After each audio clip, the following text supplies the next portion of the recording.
అంశాలు చూసే ముందు పేపర్లోని ప్రధాన అంశాలు చూసే ముందు హెడ్లైన్స్ చూద్దాం. తెలంగాణ సర్కార్ మరో సంచలన నిర్ణయం. ప్రతి కుటుంబానికి ఒక ఫ్యామిలీ కార్డు ఉండాలనే ఆలోచనలో ప్రభుత్వం. మేడిగడ్డ పూర్తయినట్లు ఇచ్చిన ధృవీకరణ రద్దు. ఈ మేరకు చర్యలు తీసుకోవాలని ఇంజనీర్లకు ఆదేశం. చైల్డ్ పోర్నుపై సుప్రీం కొరడా. అశ్లీల దృశ్యాలు కలిగి ఉండడము నేరము అంటూ వ్యాఖ్య. కేజ్రీవాల్ కుర్చీని ఖాళీగా వదిలి సీఎంగా అతిసి బాధ్యతలు. ఆయన కోసం ఆ పీఠం ఎదురు చూస్తుందని వెల్లడి.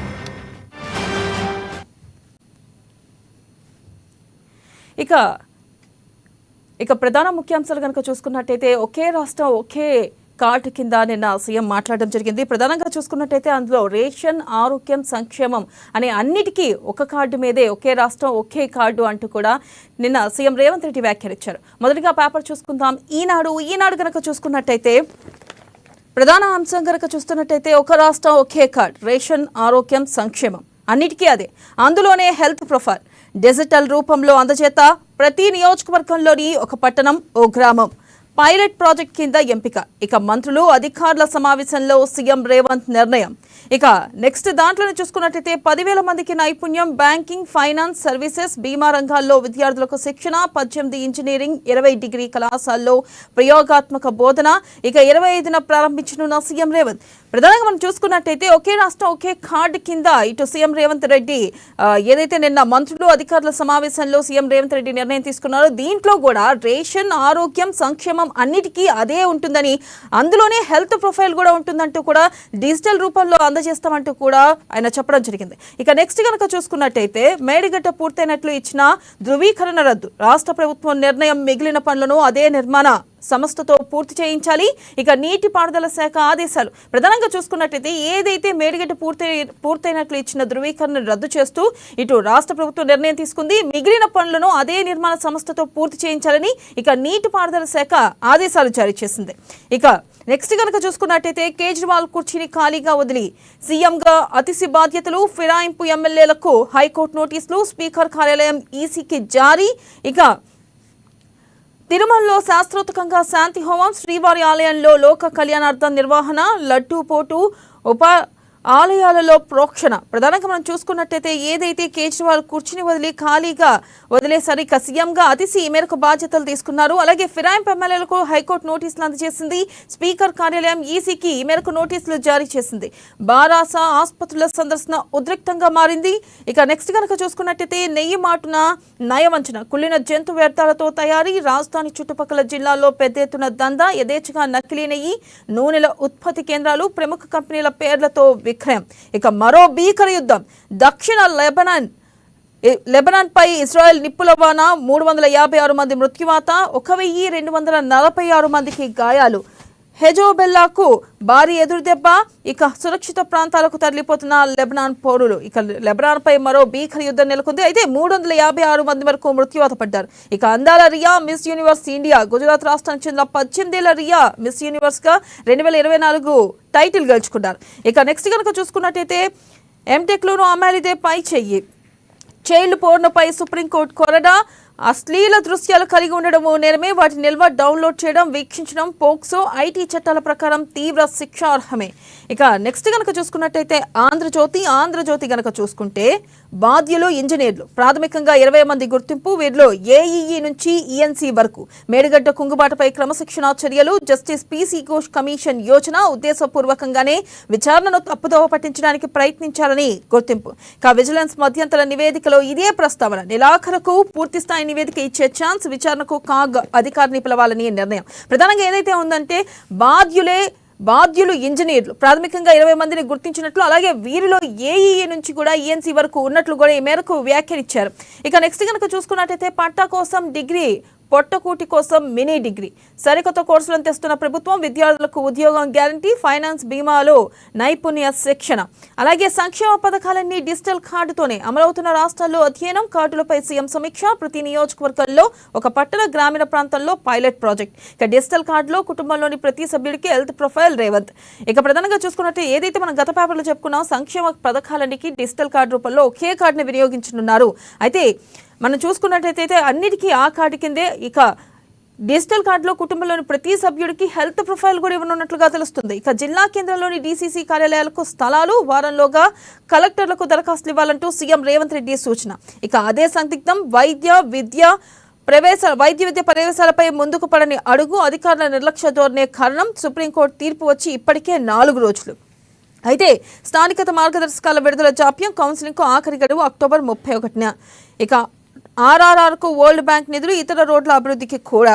ఇక బీఆర్ఎస్ ఎమ్మెల్యేల అరెస్ట్, మాతా శిశు మరణాల వివరాలకు గాంధీ ఆసుపత్రికి నిజ నిర్ధారణ కమిటీగా వెళ్లిన మాగంటి సంజయ్ లోపలికి రానివ్వని పోలీసులు, రోడ్డుపై నిరసన. ఇక అదుపులోకి తీసుకుని గోషామహల్ తరలింపు, ఓల్డ్ ఎమ్మెల్యే క్వార్టర్స్ వద్దే రాజయ్య అదుపులోకి. కాంగ్రెస్ అరాచకాలకు భయపడం కేటీఆర్. ఏదైతే నిన్న మాతా శిశు మరణాల వివరాలను కోసం అని చెప్పి ఇటు బీఆర్ఎస్ నాయకులు వెళ్ళడం జరిగింది. ఈ నేపథ్యంలో ఉద్రిక్తత నెలకొంది. అయితే ఈ మేరకు పోలీసులు వారిని అరెస్ట్ చేశారు. అయితే కేటీఆర్ ఈ మేరకు కాంగ్రెస్ అరాచకాలకు భయపడం అంటూ కూడా ఈ మేరకు ఆయన వ్యాఖ్యానించడం జరిగింది. సన్నం, దొడ్డు వడ్లు వేరువేరుగా కొనుగోలు, అక్టోబర్ మొదటి వారం నుంచి ఖరీఫ్ ధాన్యం సేకరణ, 7,139 కేంద్రాలు, 91 లక్షల టన్నుల ధాన్యం అంచనా. ఇక జనవరి నుంచి సన్న బియ్యం పంపిణీ.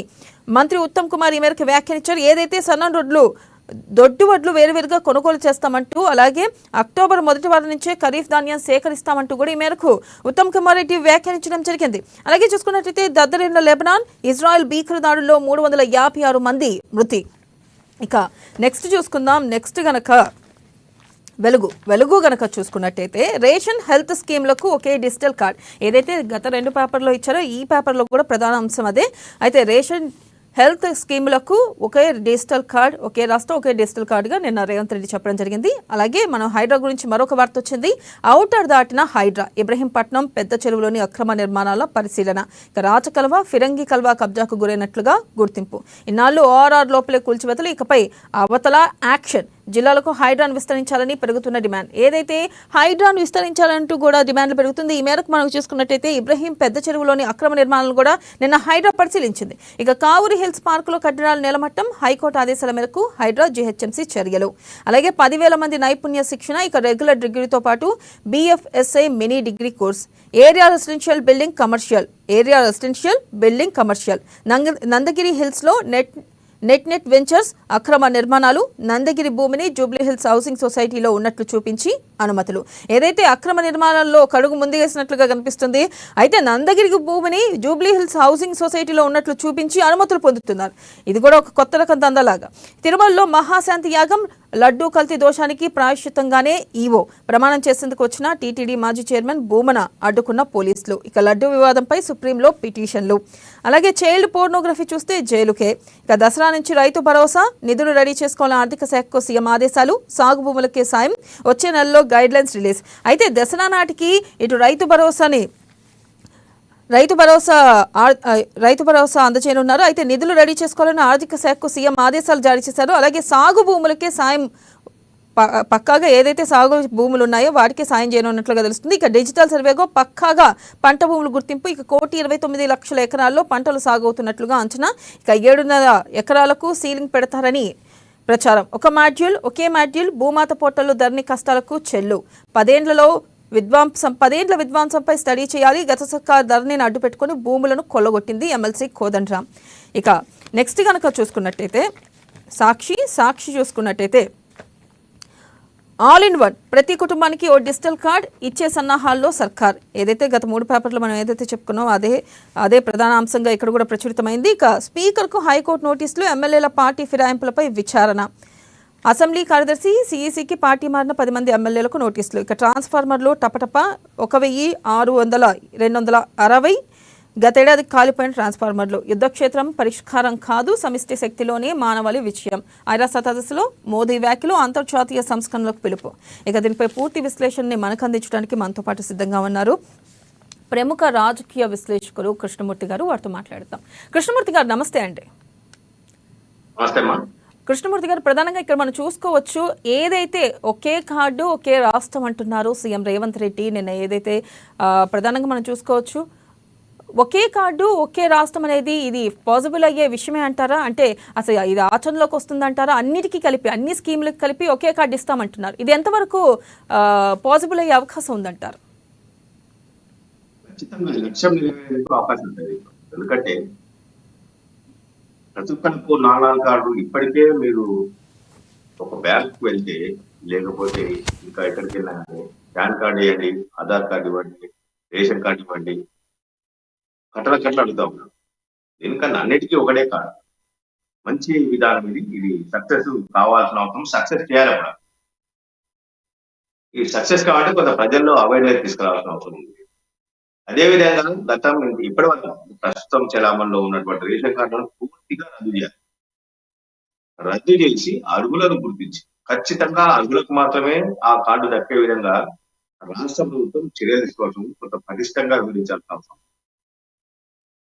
పకడ్బందీ ప్రణాళికతో ముందుకు వెళ్తే ఖచ్చితంగా ఆ లక్ష్యం నెరవేర్చే అవకాశం ఉంది. పేద ప్రజలు చాలా మంది వైద్యం అందకుండా ఇబ్బందులు పడతాం. ప్రైవేటు హాస్పిటల్ దోచుకుంటున్నాయి. వాళ్ళు పేద చిన్న వాళ్ళకి ఏం లేదు. ఆసుపత్రికి వస్తున్నారు, దేవుడు ఖాళీ చేసి పంపిస్తా ఉన్నారు, అవసరమైతే అప్పులు చేపిస్తా ఉన్నారు, పంపిస్తా ఉన్నారు. ఏదో ఒకటి ప్రైవేటు ఆసుపత్రుల దోపిడీ ఆపాలి. పేద ప్రజలకు వైద్యం అందుబాటులో ఉండాలి, పేదలు ఆరోగ్యంగా ఉండాలి అన్నప్పుడు ఖచ్చితంగా ఇట్లాంటి స్కీములు ఇంకా రావాల్సిన అవసరం ఉంది. దీని విషయంలో అంటే ఇది ఈ రెండింటికి కాకుండా రేషన్ కు ఆరోగ్యాన్ని కాకుండా మిగతా వాటన్నింటికి కూడా కొంత అమలు చేసే విధంగా కొంత కసరత్తు చేసి ప్రభుత్వ యంత్రాంగం కొంత మాడిఫికేషన్ చేస్తే బాగుంటుందేమో అని అనిపిస్తా ఉంది. ఈ పథకం ఏదైతే వన్ స్టేట్ వన్ కార్డు, అదే కదా ఒకే రాష్ట్రం ఒకటే కార్డు. కాబట్టి ఆ కార్డు విజయంలో ఇది జరిగితే దేశానికే తెలంగాణ ఆదర్శంగా మారే అవకాశం ఈ పథకం అమల్లోకి వస్తే. ఈ విషయంలో ప్రభుత్వం కొన్ని జాగ్రత్తలు మార్గదర్శకాలు ఇవ్వాల్సిన అవసరం ఉంది. తప్పులు చేసిన అధికారుల కఠినమైన చర్యలు తీసుకోవాల్సిన అవసరం ఉంది. అందుకు కూడా ఆ చట్టంలో ఆ మార్గదర్శకాల్లో కొంత విధి విధానాలను రూపొందిస్తే కొంత బాగుంటుంది. సంపన్నులు అనేక మంది ప్రస్తుతం రేషన్ కార్డు కలిగి ఉన్నారు. పేద ప్రజలకు చెందాల్సినటువంటి సబ్సిడీ డబ్బులు సంపన్నుల జేబుల్లోకి వెళ్లకుండా ఉండాల్సిన అవసరం. అలాగే ఇక్కడ మనం ఒకటి చూసుకున్నట్టయితే ఇటు రేషన్ కార్డులు కూడా రెండు కలిగిన వాళ్ళు కూడా ఉన్నారు. అంటే ఎక్కడైతే వేరే ప్రాంతాల నుంచి ఈ ప్రాంతానికి తెలంగాణకు వచ్చిన వాళ్ళకు కూడా 2 రేషన్ కార్డులు కలిగి ఉన్న వాళ్ళు కూడా ఉన్నారు. అయితే ఈ వన్ కార్డ్ అదే వన్ ఏదైతే ఒక రాష్ట్రం ఒక కార్డు అన్న నేపథ్యంలో అటువంటివి కూడా కట్టడి చేసే అవకాశం ఉందంటారు. అంటే మొత్తానికి ఏవైతే ప్రస్తుతం చలామణిలో ఉన్న కార్డులు వాటన్నింటినీ రద్దు చేయాలి. అప్పుడే రద్దు చేసి కొత్త కార్డులను ప్రవేశపెట్టేందుకు సిద్ధం కావాలి. రద్దు చేస్తే చాలా మంది ఏమంటారు, ఈ నెల బియ్యం లేక ఉపాసం పడ్డమాట. ఉపాసం పడుకోరు, ఏం పడుకోరు. రేషన్ బియ్యం ఎవరు తింటారమ్మా ఈ రోజుల్లో? ఆ దొడ్డు బియ్యాన్ని మనం చాలాసార్లు చూస్తా ఉన్నాం. రేషన్ బియ్యం పక్కదారి పట్టినాయి, వాటి మళ్ళీ రీసైక్లింగ్ చేసి అమ్ముతా ఉన్నారు అని చెప్పి దొరుకుతా ఉన్నాయి. బిజినెస్ వాళ్ళు దొరుకుతా ఉన్నారు, సివిల్ సప్లై వాళ్ళు దాడులు చేసిన దొరుకుతా ఉన్నాయి, అనేక దొరుకుతా ఉన్నాయి. ఈ హోటల్స్ ఇడ్లీ దోశ ఈ హోటల్ కూడా సపరేట్ మొత్తం అవే, కాకపోతే చెప్తా ఉంటారు కొంత. కాబట్టి ఇట్లాంటి విమర్శలు రాకుండా కూడా రాష్ట్ర ప్రభుత్వము ఈ కార్డుల మీద మొత్తంగా ఒక సర్వే చేయించి పక్కడబందీగా ఎవరు అర్హులు అన్న విషయాన్ని నిర్ధారించుకొని వాటిని క్యాన్సల్ చేసి, అంటే 15 రోజుల్లో కొత్త కార్డు జారీ చేసే విషయంగా వ్యవస్థ ఏర్పడేయాలి. పాత కార్డు చెల్లవు, కొత్త కార్డు జారీ చేస్తున్నామని చెప్పేసి మండలాలు, డివిజన్లు, మున్సిపాలిటీ అయితే డివిజన్ల వారిగా, గ్రామాల్లో అయితే గ్రామాల వారిగా కార్డులను కంప్లీట్ చేస్తే పర్ఫెక్ట్ గా ఉంటుంది. పర్ఫెక్ట్ గా దాని లక్ష్యం నెరవేరే అవకాశం, విమర్శలు కూడా రావు. ప్రతిపక్షాలు కూడా ప్రతి చిన్న విషయాన్ని రాద్ధాంతం చేసి గగ్గోలు పెట్టేందుకు నిర్ణయిస్తారు. రేషన్ కార్డు లేకపోతే ఏం చేస్తారు, రేషన్ కార్డు ఎంత మొత్తం పడేదో ఉన్నట్టుగా. కాబట్టి రేషన్ కార్డు అర్హులకు అందాల్సిన అవసరం లేదు, అందరికీ ఇవ్వాల్సిన అవసరం లేదు. రాష్ట్రంలో దాదాపు 87 లక్షల రేషన్ కార్డులు అని చెప్పేసి వస్తాం సమాచారం. కుటుంబాలు ఎన్ని ఉన్న రేషన్ కార్డు ఎన్ని, దీని విషయంలో రాష్ట్ర ప్రభుత్వం పరిశీలించాల్సి. రాష్ట్రంలోనూ కుటుంబాలు ఎన్ని ఉన్నాయండి. రాష్ట్రంలో కాంగ్రెస్ పార్టీ అధికారంలోకి వచ్చిన తర్వాత ప్రజాపాలన పేరుతో దరఖాస్తులు చూడలేదు. ఇల్లు కావాలన్నా, పెన్షన్ కావాలన్నా, ఓల్డ్ ఏజ్ పెన్షన్ కావాలా, లేకపోతే మీకు రేషన్ కార్డు కావాలా, ఏం కావాలన్న విషయంలో 5-6 అంశాల మీద తీసుకున్నారు. దాంట్లో కూడా మళ్ళీ రేషన్ కార్డులకు దరఖాస్తులు వెళ్ళి పెట్టాయి. రేషన్ కార్డు కాకుండా కొత్త రేషన్ కార్డు, ఎన్ని కుటుంబాలు ఉన్నాయి, ఎన్ని రేషన్ కార్డు, దీని విషయంలో సమగ్ర అధ్యయనం చేయాల్సిన అవసరం ఉంది రాష్ట్ర ప్రభుత్వం. అవసరమైతే రెవెన్యూ యాక్ట్ అమలు చేసి ఎవరైతే సంపన్నం అంటే అనర్హులైన వాళ్ళు ఎవరైతే రేషన్ కార్డు ఇంతకాలం లబ్ధి పొందారో ఆరోగ్యశ్రీ పేరుతో కానీ రేషన్ పేరుతో కానీ వారందరి నుంచి రికవరీ చేస్తే బాగుంది. కానీ అది సాధ్యం కాదు. అది మరీ ఇంకా విమర్శలు పోతా ఉంది. ప్రభుత్వం మీద వ్యతిరేకత వచ్చేవాళ్ళు. కానీ ఇప్పటి వరకు తిన్నది సరిపోతుంది. వాళ్ళు ఇక నుంచైనా ఆ కార్డులను ఆపేసి కొత్త కార్డుని ఏవైతే ప్రభుత్వం అనుకుంటుందో 1 స్టేట్ 1 కార్డు దాన్ని తీసుకొచ్చి పేద ప్రజలకు వైద్యాన్ని అందించేందుకు పేద ప్రజలకు ఉపయోగపడే విధంగా వాటికి ఇవ్వాల్సిన అవసరం ఉంది. రేషన్ కార్డునే మనం అన్నిటికీ ప్రామాణికంగా తీసుకుంటాము. నీకు డబుల్ బెల్ ఇల్లు కావాలా, రేషన్ కార్డు ఉందా? నీకు ఆరోగ్యశ్రీ పథకం వర్తింపజేయాలా, రేషన్ కార్డు ఉందా? ప్రతి ఒక్కదానికి నీకు 200 యూనిట్ల ఉచిత విద్యుత్ కావాలా, రేషన్ కార్డు ఉందా? ఈ రకంగా అడుగుకుంటూ వద్దు. ప్రతిదానికి అదే వస్తుంది. సర్వరోగ నివారణ జిల్లా లాగా అన్నింటికీ రేషన్ కార్డు అడుగుతావా? కాబట్టి అట్లాంటి రేషన్ కార్డును అది బహుళ ప్రయోజనకారిగా ఉండబోతుంది. రేషన్ కార్డు ఆ రేషన్ కార్డుల జారీ విషయంలో రాష్ట్ర ప్రభుత్వం కొంత చర్యలు బాగుంటుంది. ఇప్పటికీ రాష్ట్ర ప్రభుత్వం అధికారంలోకి వచ్చి ఇక్కడ 9 నెలలు అయిపోతుంది. వచ్చిన క్షణం నుంచి వచ్చే వీళ్ళు కూడా గత ప్రభుత్వంలో చేస్తాం. ఇక ఊరించకుండా, మభ్య పెట్టకుండా, మాటలతో సరిపించకుండా దీని విషయంలో కార్యాచరణ దింటే బాగుంది. మీరన్న దాని ప్రకారం చూసుకుంటే ఒకే రేషన్ కార్డ్ అంటే ఒకే డిజిటల్ కార్డు వల్ల అనేక అక్రమాలు కూడా అంటే ఏదైతే అవకతవకలు కొంతమంది అంటే మీరు అన్న దాని ప్రకారం చూసుకోవచ్చు సంపన్నులు కూడా రేషన్ కార్డులు కలిగి ఉన్నారు. దానివల్ల ఏంటంటే ఒకే కార్డు ఒకే రాష్ట్రం అన్న నేపథ్యంలో కొంత మేరకైనా ఈ ఏదైతే అర్హులకు దక్కే అవకాశాలు ఉన్నాయంటారు. ఆరోగ్యశ్రీ కార్డులో 10 లక్షలు ఇస్తామన్నా, మీరు 20 లక్షలు పెట్టండి. ఇవ్వండి, ఖచ్చితంగా పేదవాళ్ళకే వాటి దక్కే విధంగా కఠినంగా చర్యలు తీసుకోండి, కఠినంగా వ్యవహరించండి. ఒక నిర్ణయాత్మకమైన పాత్రతో ముందుకెళ్ళండి. వెళ్ళి పేదవాళ్ళకి పెంచండి సహాయం. 20 లక్షలు తప్పే ఉంది దాంట్లో. సబ్సిడీ అనేది పేద ప్రజల కోసం పెట్టింది, సంపన్నుల కోసం, పైరవికారుల కుటుంబాల కోసం కాదు కదా. పైరవికారుల కుటుంబాల కోసం ఇచ్చేందుకు ఎందుకు? పైరవి చేసుకుని బతారు కదా వాళ్ళు సరిపోయినంత ఆదాయం ఉంటేనే వాటికి సంబంధించినటువంటి దీంట్లో వాళ్ళు పైరవి కార్డులు వస్తారు. రాజకీయ నాయకులు రాజకీయ ముద్దులో వాళ్ళు నేతలుగా వ్యవహరిస్తారు. కాబట్టి వాళ్ళకి అవసరం లేదు, ఇవ్వాల్సిన అవసరం లేదు. పెన్షన్ల విషయంలో కానీ వీటి విషయంలో కానీ ఖచ్చితంగా జాగ్రత్తగా వ్యవహరించాల్సిన అవసరం ఉంది. పెన్షన్ల విషయంలో రాష్ట్ర ప్రభుత్వం పునరాలోచన చేయాల్సిన అవసరం. పెన్షన్ ఇవ్వట్లేదు, ఇస్తామని చెప్పారు. 2000 ప్లేస్ 4000 ఇస్తామన్నారు. ఇంతవరకు ఆ ఊసంతలేదు. తీసేయండి, అనర్హులను తీసేయండి. ఉన్న డబ్బులతోనే సరిపించవచ్చు, తొలగించాల్సిన అవసరం లేదు. ఒకే కుటుంబంలో ఒకరికే ఇస్తున్నారు, వాళ్ళు 2, 3 ఇవ్వండి. ఏముంది? అసలైన వాళ్ళకి ఇవ్వండి, అడుగులైన వాళ్ళకి 1, 2 ఇవ్వండి. భార్యాభర్త ఉన్నారనుకోండి, ఇవ్వండి. ముసలి ఇవ్వండి, 2 ఇవ్వండి. అన్నదమ్ములు మీకు 2 ఇవ్వండి, ఒకటే కుటుంబం, తప్పేం లేదు దాంట్లో.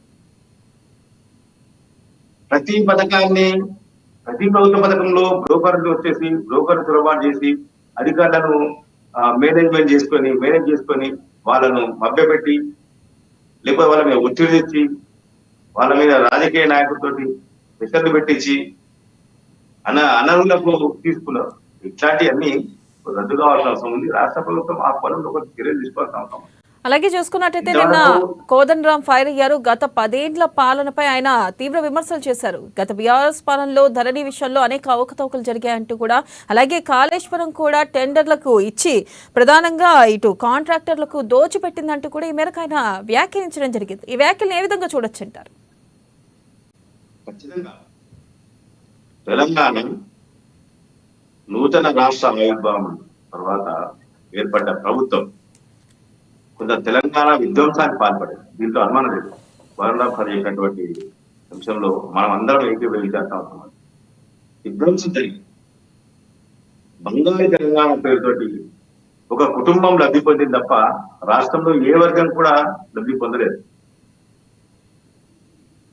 కేంద్రం రాష్ట్రానికి ఇచ్చినటువంటి నిధులను దుర్వినియోగం చేసి కేంద్ర ప్రభుత్వమే దుమ్మెత్తిపోయడం గత ప్రభుత్వం లక్ష్యంగా పెట్టుకున్నారు. కేంద్రంతో సఖ్యతగా లేకుండా కేంద్రమే నా దగ్గర రావాలి, నేను కేంద్రం చెప్పేట్టుగా వినను, కేంద్రం యొక్క మార్గదర్శకంగా నాకు వర్తించారు, నా మార్గదర్శకాలు కేంద్రం అనుసరించాలి అనే విధంగా గత పాలకులు వ్యవహరించారు. రాష్ట్రం నిజంగా పూర్తి స్థాయిలో విధ్వంసం జరిగింది. అప్పుల కుప్పగా మారింది. దాదాపుగా 7 లక్షల కోట్ల రూపాయలు అప్పులు అయినాయి ఉంటే దీనికి కారణం ఏంటి? ఆ 7 లక్షల కోట్ల రూపాయల పెట్టుబడి ఎక్కడ పెట్టారు, ఏం చేశారు? ఒక ప్రాజెక్ట్ చెప్తారు, ఆ ప్రాజెక్టు అసలు అక్కడ నిర్మించాల్సింది కాదు అని. కాళేశ్వరం ప్రాజెక్ట్, మేడిగడ్డ బ్యారేజ్ కానీ కాళేశ్వరం సంబంధించిన విషయంలో కానీ అవన్నీ అక్కడ నిర్మించాల్సిన కావు, అది ఫీజిబిలిటీ కాదని చెప్పేసి ఏదో తెలవని శాఖ చెప్పింది, నీటిపారుదల నిపుణులు చెప్పారు, ఇంజనీర్లు చెప్పారు. అయినా విన్నారా? ఉండిగా వెళ్ళి దాదాపుగా 1,31,100 కోట్ల రూపాయలను దుర్వినియోగం ఎందుకు పడిగినా కూడా పోతాయి. ఇప్పుడు అది ఆ బ్యారేజీలు ఆ ప్రాజెక్టు రాష్ట్ర ప్రభుత్వానికి గుదిబడ్డగా మారాయి. పైసలు ఉన్నాయి, మళ్ళీ భారం వచ్చింది. ఇట్లాంటి వీళ్ళు చాలా జరిగింది. ఆర్టీసీని సంరక్షించాలన్న గత ప్రభుత్వము ఆర్టీసీని పూర్తి స్థాయిలో భ్రష్టు పట్టించింది. ఆర్టీసీ ఆస్తులను తాను అనుకున్న వాళ్ళకు అప్పనంగా కట్టబెట్టింది. వాటి విషయంలో కూడా ప్రస్తుత ప్రభుత్వం కొంత చర్యలు తీసుకోవాల్సిన అవసరం ఉంది. ఆర్టీసీ స్థలాలు అనేక చోట్ల దుర్వినియోగమయ్యాయి. మనం చూసాం, ఆర్మూర్లో ఓ ఎమ్మెల్యే ఆర్టీసీ స్థలంలో మల్టీ కాంప్లెక్స్ కట్టి దాన్ని అద్దె కూడా చెల్లించకుండా ఆయన దుర్వినియోగం చేశారు. చివరకు ఆర్టీసీ యంత్రాంగం రాష్ట్రంలో కాంగ్రెస్ పార్టీ ప్రభుత్వం అధికారంలోకి వచ్చినాక ఆర్టీసీ అధికార యంత్రాంగం రాష్ట్ర ప్రభుత్వానికి ఆ ఎమ్మెల్యే యొక్క దురాగతాలను తీసుకెళ్లి రాష్ట్ర సంస్థకు ఏ రకంగా నష్టం చేకూర్చే విధంగా ఎమ్మెల్యే ప్రవర్తన ఉందన్న విషయాన్ని తీసుకురావడంతో కొంత అధికార యంత్రాంగం రాష్ట్ర ప్రభుత్వం ఆదేశాల మేరకు అధికార యంత్రాంగం తీసుకున్న నిర్ణయాలు కొంతవరకు కొంత డబ్బులు వచ్చాయి. అంటే అది ఒక ఎగ్జాంపుల్, మనకు కనిపించేది ఒక పెద్ద ఎగ్జాంపుల్. చాలా చోట్ల పెట్రోల్ బంకులతోటి ఆర్టీసీ స్థలాన్ని వీళ్ళు కాజేసిన ప్రయత్నం చేశారు, కాజేశారు. అవన్నీ స్వాధీనం చేసుకోవాల్సిన అవసరం.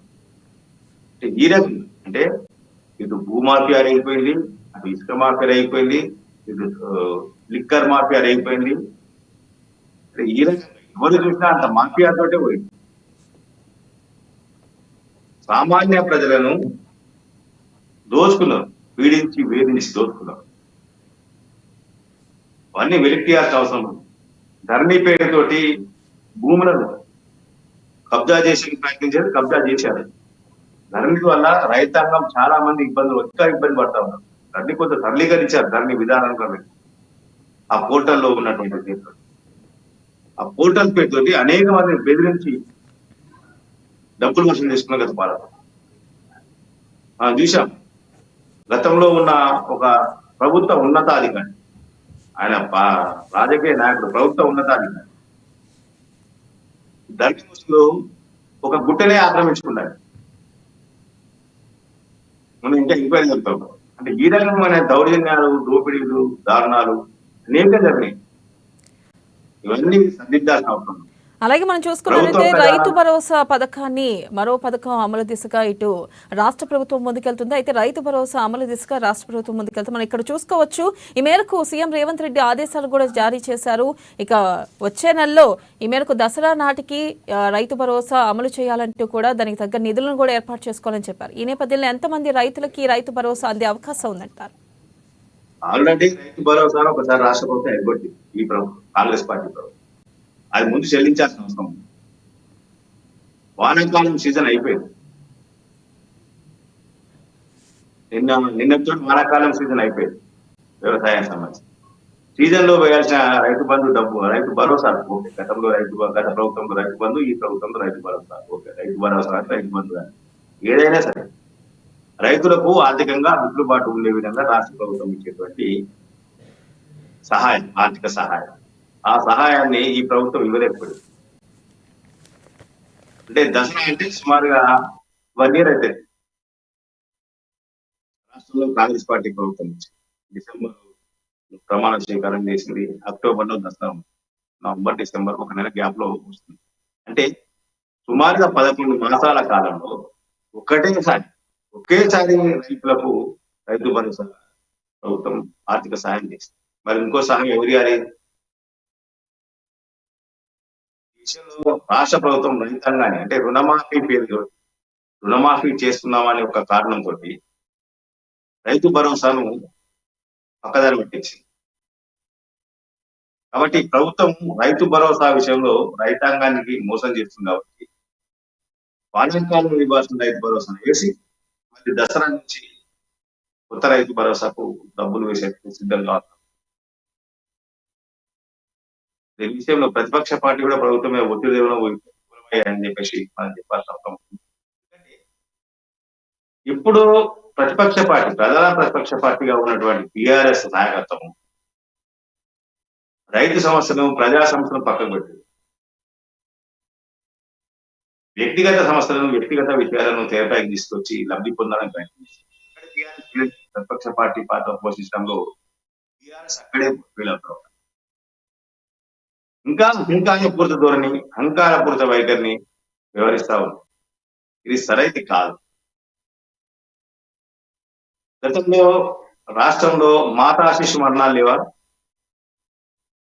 ఉన్నాయి. గణాంకాలు వస్తా ఉన్నాయి.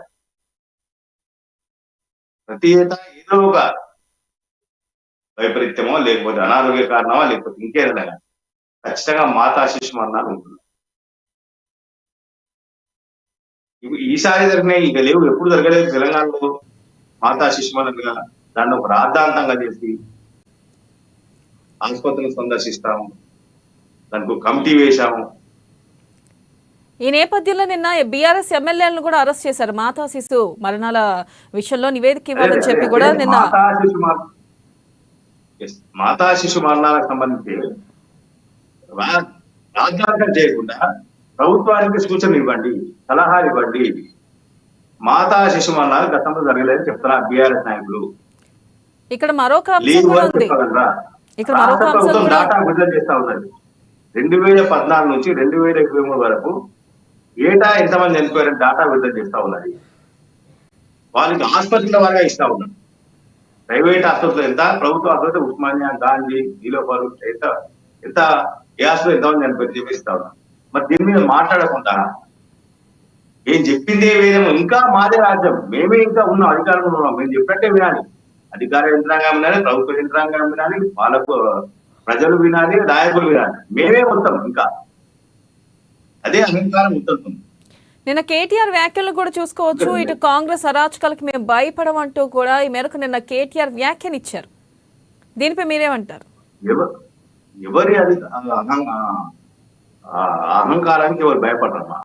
ఎందుకంటే గతంలో బీఆర్ఎస్ నాయకులు చేయలేదా? ఇదే కోదండరామ్ సార్ ఇంటికి వెళ్ళి తలుపుల కొట్టి ఆయన ఇంట్లో ఉన్నాడు, ఆయన తలుపులు పెట్టుకొని ఇంట్లో ఉంటే ఆయన తలుపుల కొట్టి ఇంట్లో లేదా పోలీసులు? అంతకంటే దౌర్జన్యం జరిగిందా? లేదా అంతకంటే దౌర్జన్యం జరగలేదు కదా. కూరగాయలు చెప్తే ఒక జర్నలిస్ట్ కిడ్నాప్ చేసి ఎత్తుకుపోయారు. వరకు అంటే వాళ్ళ మీద వార్త రాస్తూ వాళ్ళ మీద ఎక్కువ కామెంట్ చేస్తుందని చెప్పారు. అంతే, అని చేసిన అదే అంతే, కుట్రలే దిట్లే. అంటే వాస్తవాలను ప్రజలు చెప్పేందుకు ఆయన ప్రయత్నం చేశారు, తీసుకుపోయారు. అంటే ఈ రకంగా ఎంతమందిని వీళ్ళు ఇబ్బందులు పాడిపోయేశారు? ఎంతమంది వీళ్ళు అంటే ఎన్నిసార్లు మాట్లాడితే అవుతారంటే ఎన్నిసార్లు చేశారు? వారానికి 3 సార్లు వారికి చేసిన రోజులు ఉన్నాయి. ధర్నా చౌక్ ఎత్తేశారు. ధర్నా చౌక్ ఎత్తేయడానికి కారణం ఏంటిది? సమస్యలే లేవనుకున్నప్పుడు నువ్వు ధర్నా చౌక్ ఎందుకు ఎత్తేసావు? నీ రాజ్యంలో సమస్యలు లేవు కదా, లేదా ప్రశ్నించే వాళ్ళని ఉండదు కదా, ప్రశ్నించే నువ్వు అవకాశం ఇవ్వట్లేదు. ఎందుకు ఎత్తేసారు? ఇవన్నీ చెప్పాల్సిన అవసరం ఉంది. ఇంటర్ విద్యార్థులు ఆత్మహత్య చేస్తున్నారు. ఎందుకు చేస్తున్నారు? ఎవరి తప్పిదం? రైతులు ఆత్మహత్యలు చేస్తున్నారు. ఎందుకు చేస్తున్నారు? ఆత్మహత్య చేస్తున్న రైతుల కుటుంబాలను గత పాలకులు పరామర్శించారా? వాళ్ళని ఓదార్చారా? అంటే మనం చేస్తే మంచిది, ఎదుటివారు చేస్తే తప్పు. వాళ్ళు ఇంకా అదే అహంకార ధోరణి ఇంకా వదలాల్సిన అవసరం ఉంది. ఇంకా అహంకార పూరితంగా చెప్తే ప్రజలు స్వీకరించేది సిద్ధంగా లేదు. అహంకారం ప్రజలు అసహించుకుంటున్నారు, అది గమనించాలి. ఇంకా అదే స్థాయిలో వెళ్తామంటే ఇబ్బందికరంగా ఉంటుంది. రండి, వాస్తవాలను చెప్పండి, ప్రజల్లోకి వెళ్ళండి. ఏసీ గదుల్లో కోసం స్టేట్మెంట్ తెచ్చుకుంటున్నమాట కాదు, క్షేత్రస్థాయిలో పర్యటించండి, క్షేత్రస్థాయిలో తిరగండి. ఇప్పుడు రైతులు ఆత్మహత్య తీసుకుంటున్నారు, మాతా శిశు మరణాలు జరుగుతున్నాయి. పరామర్శించండి, వాళ్ళకు ఆర్థిక సహాయం చేయండి, వాళ్ళు ఆదుకునే ప్రయత్నం చేయండి, ఆ కుటుంబాన్ని ఓదార్చండి. అది చేయకుండా ఏదో మేము రాజకీయం కోసం ప్రతిదీ అధికారంలో ఉన్నప్పుడు అదే పని, ఇప్పుడు ప్రతిపక్షంలో ఉన్నా అదే పని. ప్రతిదీ రాజకీయం చేయాలి, లబ్ధి పొందాలి. రైతు రుణమాఫీ జరగలేదు, కమిటీ వేస్తామన్నారు. ఏమైనా కమిటీ చెప్పాలి కదా. ప్రభుత్వం ఇప్పటికీ ఇంకా రైతు రుణమాఫీ చేస్తా ఉందా? కొన్ని ఇబ్బందులు రాష్ట్ర ప్రభుత్వం మొదట్లో చెప్పింది. కలెక్టరేట్ లో ఖచ్చితంగా హెల్ప్ లైన్ పెట్టాము, ఆర్డీఓ ఆఫీస్ లో హెల్ప్ లైన్ పెట్టాము, మండలాల్లో హెల్ప్ లైన్ పెట్టాము, గ్రామాలకు క్షేత్రస్థాయిలో అధికారులు వెళ్ళి సర్వే చేస్తా ఉన్నాను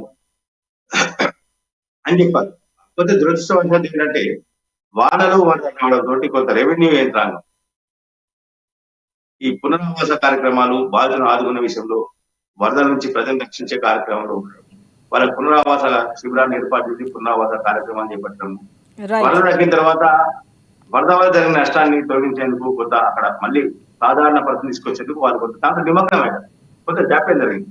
కానీ మళ్ళీ మొదలైన ఇప్పుడు మనం ప్రజలు నమ్మేటట్టు లేదు. వాస్తవాలను చెప్తే ప్రజలు స్వీకరించే సిద్ధంగా ఉన్నారు. కానీ అవాస్తవాలను ప్రజల ముందు తీసుకొచ్చి భూతత్వంలో పెట్టి చూపిస్తాను, దాన్ని వాళ్ళు విశ్వసించాల్సిందే. వాళ్ళు కూడా మళ్ళీ మేము చెప్తాం, మీరు నమ్మండి అంతే. అది కూడా బలవంతనాలు. మళ్ళీ నేను చెప్తున్నా మీరు నమ్మండి అంతే. ఇది సరైనది కాదు. కాబట్టి ప్రతిపక్షం కానీ అధికార పక్షం కానీ ప్రజల కోసం చిత్తశుద్ధితో పనిచేసేందుకు కొంత ప్రయత్నం చేయాల్సిన అవసరం ఉంది. రాష్ట్ర ప్రభుత్వం ఏదైతే నిర్ణయాలు తీసుకుంటుంది దాన్ని అమలు చేసేందుకు ప్రతిపక్షం తన వంతు సహకార ప్రభుత్వానికి అందిస్తే బాగుంది. ఓకే, దాని తప్పులు ఉండొచ్చు, తప్పులు ఉన్నప్పుడు ఖచ్చితంగా విమర్శించాల్సింది, ఎత్తి చూపాల్సింది. రాష్ట్ర ప్రభుత్వం చెప్తుంది మాకు సలహాలు సూచనలు ఇవ్వండి. అనేక సందర్భాల్లో అనేక పర్యాయాల్లో సీఎం రేవంత్ రెడ్డి గారు చెప్పారు, ప్రతిపక్ష నేతగా, పాలనలో అనుభవం ఉన్న నేతగా, ఉద్యమంలో కీలక పాత్ర పోషించిన నేతగా సీఎం కేసీఆర్ అసెంబ్లీకి రావాలి, మాకు సలహాలు సూచనలు ఇవ్వండి, మేము స్వీకరించామని ఆయన సభాముఖంగా కోరారు. ఒక 10 సార్లు కోరుతున్నారు. మరి ఎందుకు కోలేదు ప్రతిపక్ష నేతగా కేసీఆర్? ప్రజల మీదే ప్రేమ ఉంటే వెళ్ళొచ్చు కదా,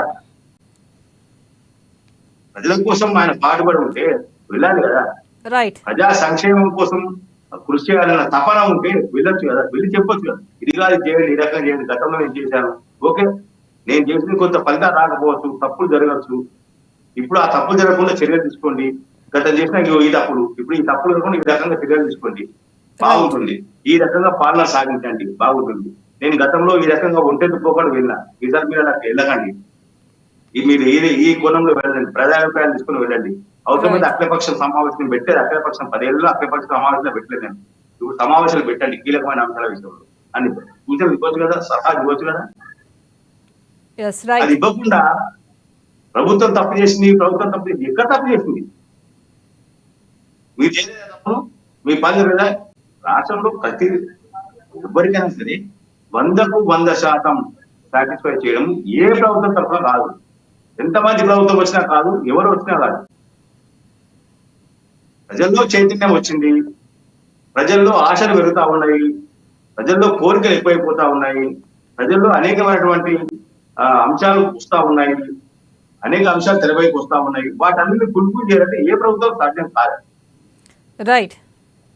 ఉన్న దాంట్లో ఏం చేయాలి, ఎలా ఉండాలి, ఏ రకంగా ముందుకెళ్తే బాగుంటుంది, ప్రజలకు కనీసం మినిమం కమ్యూనిటీస్ కనీస సౌకర్యాలు కనీస మౌలిక వసతులను కల్పిస్తే ఇలా ఉంటుంది అన్న విషయంలో కొంత తెలియజేస్తే బాగుంటుంది. రాష్ట్ర ప్రభుత్వానికి కూడా ప్రతిపక్ష పార్టీగా కేసీఆర్ గాని ఆయన కుటుంబం కానీ, ప్రతిపక్షమైన కానీ కుటుంబమే కదా, అధికారంలో ఉన్న కుటుంబమే, ప్రతిపక్షమైన కుటుంబం కాబట్టి కేసీఆర్ కుటుంబం కొంత సహకరిస్తే బాగుంటుంది. రైట్ కృష్ణమూర్తి గారు, థ్యాంక్ యూ. అలాగే మనం చూసుకున్నట్లయితే ఏదైతే కాంగ్రెస్ ప్రభుత్వం నిన్న మంత్రులు అధికారుల సమావేశంలో సీఎం రేవంత్ రెడ్డి వ్యాఖ్యానించారు, ఒకే రాష్ట్రం ఒకే కార్డు అంటూ ముందుకెళ్లాలని, అలాగే అన్ని ఏదైతే ఇటు రేషన్ కానీ అలాగే సంక్షేమ పథకాలు కానీ ఆ కార్డులో వర్తింపజేయనున్నట్లుగా కూడా తెలుస్తుంది. ఒకవేళ గనక ఆ కార్డు వస్తే ఇటు అనర్హులకి కాకుండా అర్హులకు దాదాపుగా చాలా వరకు మేలు చేసే అంశంగా చెప్పుకోవచ్చు. ఇది ఇవాల్టి న్యూస్ క్యాన్. మరిన్ని అప్డేట్స్తో మరో కార్యక్రమంలో కలుసుకుందాం. Keep watching.